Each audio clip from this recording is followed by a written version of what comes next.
এসআইআরে আপনার নাম কি ডিলিট করে দিয়েছে? আপনি ট্রাইব্যুনালে অনলাইনে কিভাবে আবেদন করবেন? অনলাইনে আবেদন করার সময় যে ব্রিফ আপনাদেরকে লিখতে হবে অ্যাপিল ফরম্যাট, সেই ফরম্যাটও আমরা আপনাদেরকে দিয়ে দেব। ইংরাজিতে সেখানে যে লিখতে হবে আপনার আপিলটা, কেন আপনি আপিল করছেন, কেন আপনার নাম রাখতে হবে এবং আপনার প্রার্থনা কী, সেই ফরম্যাটগুলো আমরা আপনাদেরকে দিয়ে দেবো। এছাড়াও যারা অফলাইনে আবেদন করবেন, অফলাইনে আবেদন করার জন্য ফর্ম কোথা থেকে পাবেন তারও আমি ফর্মের ডাউনলোড লিঙ্ক দিয়ে দেবো। তো অবশ্যই ভিডিওটি শেষ পর্যন্ত দেখতে থাকুন, আপনাদের খুবই উপকারে আসবে। বেশি বেশি করে বন্ধুদেরকে ভিডিওটা শেয়ার করে দিন। এই ধরনের খবরের আপডেটগুলো সবার আগে পাওয়ার জন্য চ্যানেলটিকে সাবস্ক্রাইব করবেন। ফেসবুক থেকে যারা ভিডিওটিকে দেখছেন পেজটিকে ফলো করে রাখতে ভুলবেন না। চলুন আমাদেরকে আমি অনলাইন আবেদনের প্রসেসটা দেখাচ্ছি, তারপর আপনি কোথা থেকে সেই যে আপিল ফরম্যাটগুলো পাবেন সেগুলোও আমি দেখিয়ে দেবো এবং ফর্ম কোথা থেকে ডাউনলোড করবেন সেগুলোও দেখিয়ে দেবো। অবশ্যই শেষ পর্যন্ত ভিডিওটা দেখে যাবেন। ট্রাইব্যুনালে আবেদন করার জন্য অনলাইনে, তার জন্য সবার প্রথম যে কোনো ব্রাউজার ওপেন করে আপনি গুগলে আসবেন। গুগলের সার্চ বোতামে এসে আপনি এখানে লিখে দেবেন voters portal, VOTERS voters portal, PORTAL। তো এটা আপনারা গুগলে এসে লিখে দেবেন। তো আমরা গুগলে এসে ভোটার পোর্টালস লিখে দিয়েছি। তাহলে প্রথমেই দেখবেন voters.eci.gov.in একটি ওয়েবসাইট চলে এসেছে।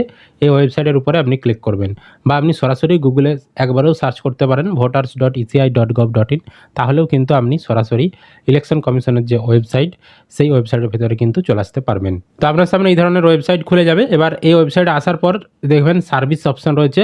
সার্ভিস অপশানের নিচের দিকে আপনি পেজটাকে এভাবে স্ক্রল করবেন, দিয়ে এখানে একটি অপশান দেখতে পাবেন submit appeal for individual under adjudication option রয়েছে। এই লেখাটির উপরে আপনি ক্লিক করবেন, তাহলে আপনার সামনে এই ধরনের লগ ইন করতে বলবে।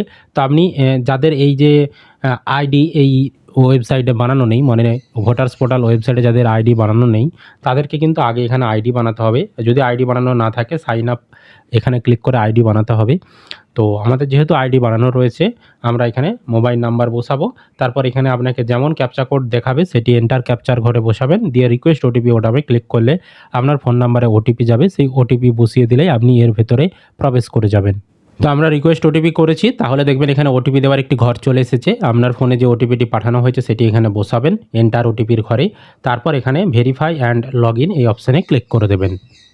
আপনি যখনই ভেরিফাই অ্যান্ড লগ ইন অপশানে ক্লিক করবেন, আপনার সামনে এবার এই ধরনের submit appeal for individual under adjudication এই ধরনের একটি অপশান চলে আসবে। এবার এখানে আপনাদেরকে অ্যাপিল করতে হবে। তো এখানে বলতে চাইছে যে enter epic number against with appeal is being field, অর্থাৎ আপনি যার ডিলিট হয়ে গেছে, যার আপনি অ্যাপিল করতে চাইছেন ট্রাইব্যুনালে, তার ভোটার কার্ডের নাম্বারটা লিখতে হবে। আপনি এই যে প্রথমে আইডি দিয়ে লগ ইন করলেন, এটা আপনি যার হোক আইডি দিয়ে লগ ইন করতে পারবেন, ওটার সঙ্গে কোনো সম্পর্ক নেই। মেন হচ্ছে এই জায়গাটায় আপনি যার আপিল করবেন তার ভোটার কার্ডের নাম্বারটা লিখতে হবে। বোঝাতে পেরেছি? তো এখানে তার ভোটার কার্ডের নাম্বারটা দিয়ে এখানে সার্চ অপশানে ক্লিক করবেন। আপনি যখনই ভোটার কার্ডের নাম্বার দিয়ে সার্চ করবেন, এবার এখানে দেখবেন এরকম ডিটেলস খুলে গেছে। তো আপনার নাম এখানে অটোমেটিক চলে আসবে, ফোন নাম্বার ভেরিফাইড দেখাবে এবং আপনার ভোটার কার্ডের নাম্বারটা এখানে দেখাবে। এবার এখানে ফুল অ্যাড্রেস উইথ পিনকোড, এখানে আপনার যে ঠিকানা, যার আপিল করা হচ্ছে তার ঠিকানাটা লিখতে হবে। গ্রামের নাম, পোস্ট অফিসের নাম, থানার নাম, তারপর জেলার নাম, এছাড়াও তার যে পিনকোড সেই পিনকোডটাও কিন্তু দিতে হবে। উইথ পিনকোড বলেছে, মানে পিনকোড দেওয়াটা বাধ্যতামূলক। 250 ক্যারেক্টারের মধ্যে লিখতে হবে, তার বেশি ওয়ার্ডের লিখলে হবে না।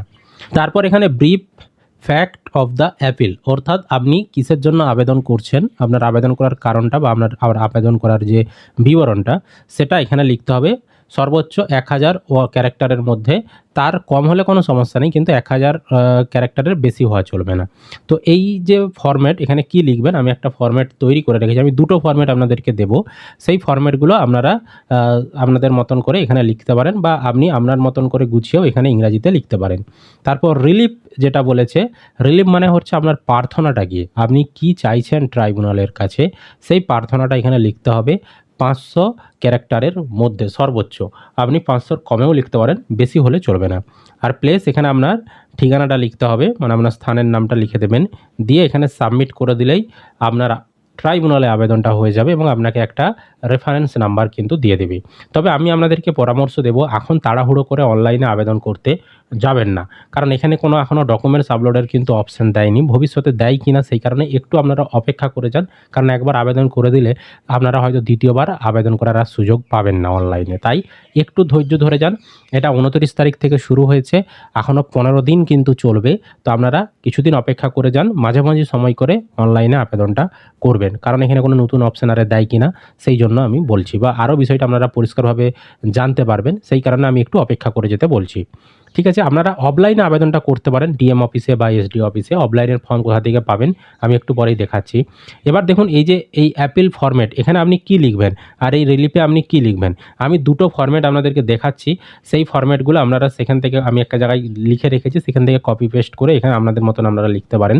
তো আমি সেগুলো কোথা থেকে পাবেন এবং ফর্ম কোথা থেকে ডাউনলোড করবেন সেগুলো এবার দেখাচ্ছি। দেখুন আমি আপনাদের সুবিধার জন্য ফর্মের ডাউনলোড লিঙ্ক এবং ওই সমস্ত যে অ্যাপিল ফরম্যাট এক জায়গায় দিয়ে রেখেছি। তার জন্য যে কোনো ব্রাউজার ওপেন করে গুগলে আসবেন, গুগলের সার্চ বাটনে এসে আপনি এখানে লিখে দেবেন জানতে হবে কথাটি। গুগলে এসে যখনই আপনি জানতে হবে কথাটি লিখে দেবেন, দেখুন জানতে হবে লিখে দিয়েছি।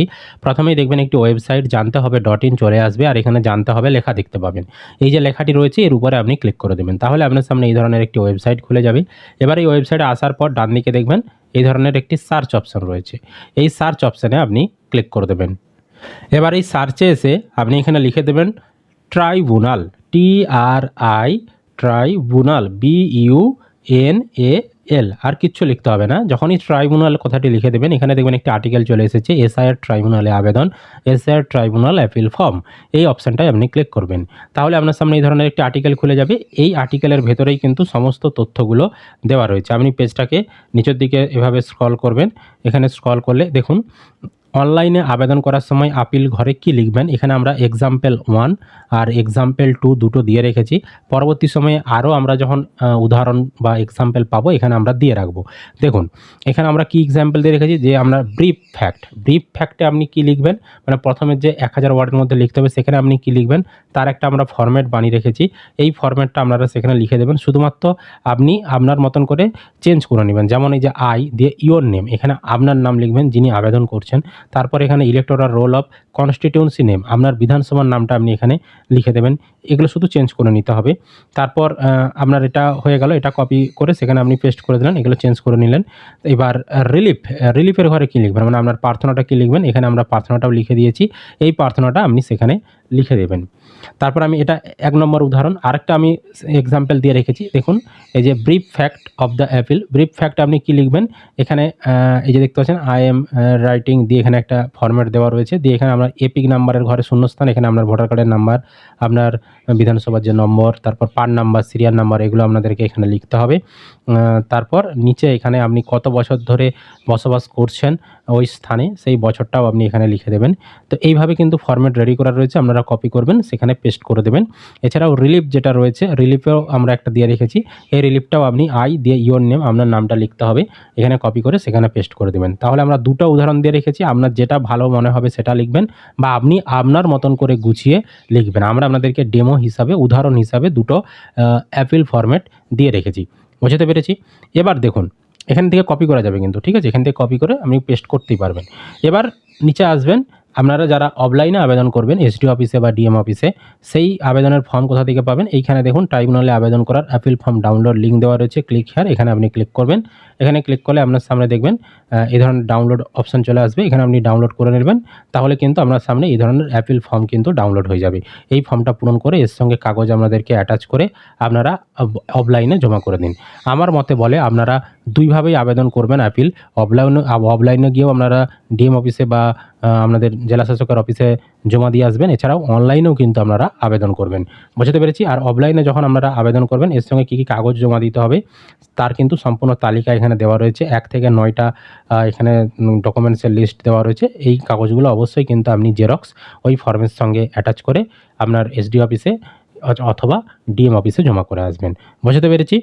তো পরবর্তী সময়ে যা যা আপডেট আসবে আমরা আপনাদেরকে জানাতে থাকবো। এটাই ছিল আজকের আপডেট, আশা করি আপনারা ভিডিওটি বুঝতে পেরেছেন। যদি কোনো প্রশ্ন থাকে কমেন্ট করে জানাবেন, আর এই ধরনের আপডেট পেতে চ্যানেলটিকে সাবস্ক্রাইব করবেন। ফেসবুক থেকে যারা ভিডিওটি দেখছেন অবশ্যই পেজটিকে ফলো করে রাখবেন।